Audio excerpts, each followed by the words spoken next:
Assalamu alaikum everyone. Hope your life has been treating you kindly. This video is about which credentials to be uploaded on Epic for verification.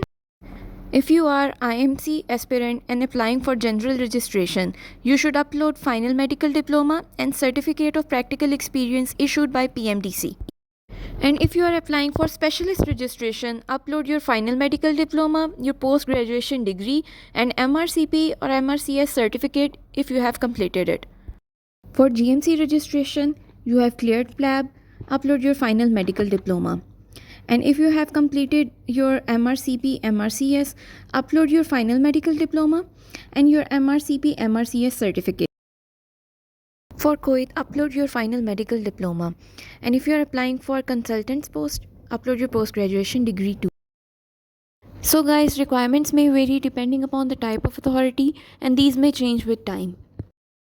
Please don't forget to like my video, subscribe to my channel and get notified.